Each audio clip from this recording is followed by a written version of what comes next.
Ce podcast est généré automatiquement à partir de sources publiques. Bonne écoute. Bonjour et bienvenue dans Piste ouverte, votre rendez-vous matinal pour décrypter l'actualité du sport automobile. Aujourd'hui, nous plongeons au cœur d'une discipline en pleine effervescence, entre l'émergence de nouveaux talents, les défis réglementaires et l'impact parfois brutal des réalités géopolitiques mondiales.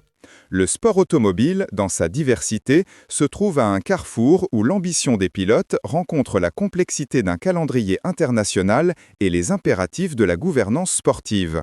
En effet, Michel, ce matin, nous observons un panorama contrasté.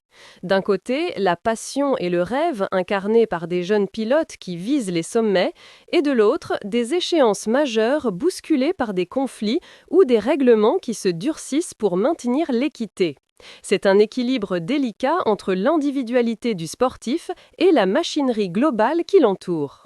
Commençons par les pilotes, ces figures centrales de notre sport. L'actualité met en lumière plusieurs profils. Nous avons d'abord Dorian Pin, une étoile montante française dont le rêve de F1 est clairement affiché. Son parcours symbolise cette nouvelle génération pleine d'ambition, cherchant à percer au plus haut niveau. Son aspiration à la Formule 1 n'est pas isolée. L'article de Ouest France la présente comme une figure prometteuse dont le chemin est suivi avec attention. Et cette ambition féminine est un signal fort pour l'évolution de la discipline. Mais au-delà des figures émergentes, nous voyons aussi la persévérance et l'expérience. Pierre Nègre, avec ses 40 ans de carrière, comme le souligne Outre-mer la première, incarne la longévité et la passion intemporelle pour le sport automobile. C'est une autre facette de cette discipline, celle des racines et de la transmission. Exactement. Sur un autre registre, Romain Perrin, le Dijonnais, se prépare pour sa saison de rallye en Coupe Stellantis, telle que rapportée par le bien public. Cela nous rappelle la diversité des disciplines, du rallye à la Formule 1, et l'importance des championnats nationaux ou monotypes, comme tremplin ou comme objectif en soi. Parallèlement, l'ASA Morvan enregistre de bons résultats dans le Tarn, selon Autun Info, preuve de la vitalité du sport automobile au niveau local, loin des projecteurs internationaux. Ce contraste est frappant. D'un côté, des rêves de F1 et des records historiques, comme celui du protégé de Michael Jordan en NASCAR, un fait mis en lumière par Ouest France. De l'autre, une base solide de passionnés et de compétiteurs au niveau régional. C'est ce qui fait la richesse du sport automobile, cette capacité à exister à toutes les échelles. Cependant, le tableau n'est pas uniquement fait de performances individuelles et de succès locaux. Les grandes séries internationales sont intrinsèquement liées au contexte mondial. Un élément majeur qui traverse nos sources est l'impact des tensions géopolitiques. Le conflit au Moyen-Orient touche directement le championnat du monde d'endurance, le WEC. Un report de taille pour le coup d'envoi du WEC 2026, prévu au Qatar, a été officialisé. Sport Auto et Sport Automoto en font état, soulignant la vulnérabilité de ces événements mondiaux face aux crises régionales. C'est une implication directe et concrète. La question se pose alors des conséquences plus larges.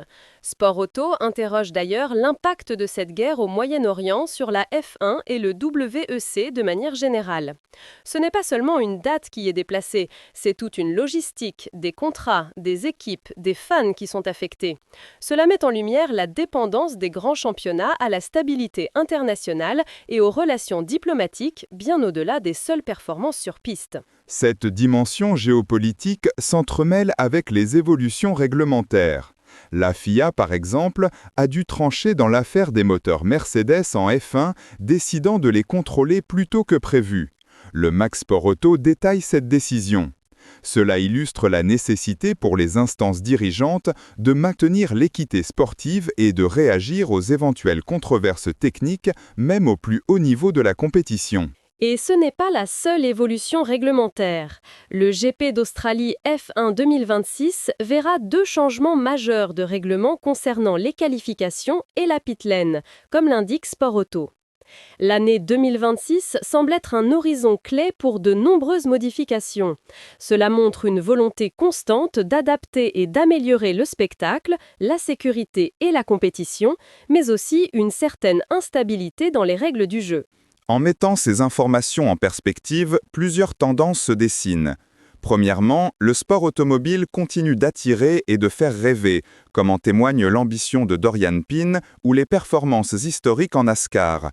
C'est un moteur d'inspiration pour de nombreux jeunes. Deuxièmement, il est clair que la discipline est en constante adaptation, tant sur le plan réglementaire que technique, avec des décisions comme le contrôle anticipé des moteurs Mercedes ou les ajustements pour le GP d'Australie 2026. Ces changements visent à maintenir la compétitivité et l'intérêt. Mais cette adaptation est aussi contrainte par des forces extérieures. La date de 2026, si souvent citée pour des évolutions, est aussi celle où le WEC est impacté par le report au Qatar. Cela souligne une tendance inquiétante, la perméabilité du sport aux tensions mondiales.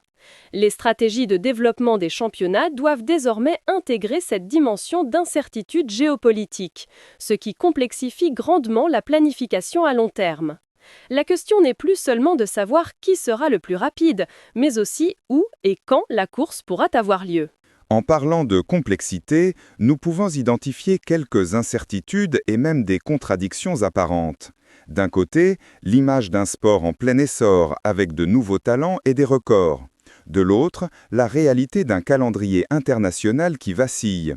Le rêve de fin 1 de Dorian Pin est palpable, mais les défis pour les instances comme la FIA ou le WEC sont immenses. Comment concilier cette soif de compétition avec un environnement global de plus en plus imprévisible ? C'est là que réside la tension. Les règlements évoluent pour garantir la justice sportive, comme dans l'affaire des moteurs Mercedes, ou pour améliorer le spectacle avec les changements en F1 2026. Mais ces efforts peuvent être annihilés par un événement extérieur, comme le report du WEC au Qatar. Cela crée une forme de contradiction entre la maîtrise interne des règles et l'impuissance face aux crises externes. La capacité d'adaptation du sport est mise à rude épreuve et la question se pose de la résilience de ces grands championnats face à des chocs répétés. Il y a aussi la question de la coexistence entre le niveau amateur et professionnel. Les bons résultats de l'ASA Morvan montrent une base solide, mais est-elle suffisamment connectée aux élites pour en assurer le renouvellement et la pérennité face au choc du calendrier international ? C'est une chaîne, et si le haut de la pyramide est fragilisé, les fondations pourraient à terme en ressentir les effets. Précisément, et les informations ne nous donnent pas encore la pleine mesure des implications à long terme de ces reports. Un report en 2026, c'est un signal. Qu'en est-il des autres épreuves dans des régions sensibles ? La F1 et le WC ont des calendriers mondiaux, et cette situation au Moyen-Orient pourrait n'être qu'un début si la situation ne se stabilise pas. Cela soulève des questions sur la diversification des lieux de course et la dépendance à certaines régions, notamment pour le financement ou l'accès aux infrastructures. Pour conclure cet épisode de Piste ouverte, ce qu'il faut retenir, c'est que le sport automobile est un écosystème dynamique tiraillé entre l'ambition individuelle et les contraintes globales. Les rêves de jeunes talents comme Dorian Pin, la persévérance de pilotes expérimentés comme Pierre Nègre ou les succès locaux en rallye témoignent de sa vitalité. Mais cette vitalité est confrontée à des défis majeurs. Les décisions réglementaires, qu'il s'agisse des contrôles moteurs ou des ajustements de règles pour 2026, montrent une volonté d'équité et d'évolution. Cependant, l'impact direct des conflits géopolitiques, avec le report d'événements majeurs comme le WEC 2026, rappelle la fragilité du calendrier international. Le sport automobile doit plus que jamais naviguer entre ses passions internes et les turbulences du monde extérieur. C'est tout pour Piste ouverte ce matin. Nous espérons que cette analyse vous aura éclairé sur les enjeux actuels du sport automobile. Merci de nous avoir écoutés. Retrouvez-nous très bientôt pour un nouveau décryptage de l'actualité. À bientôt!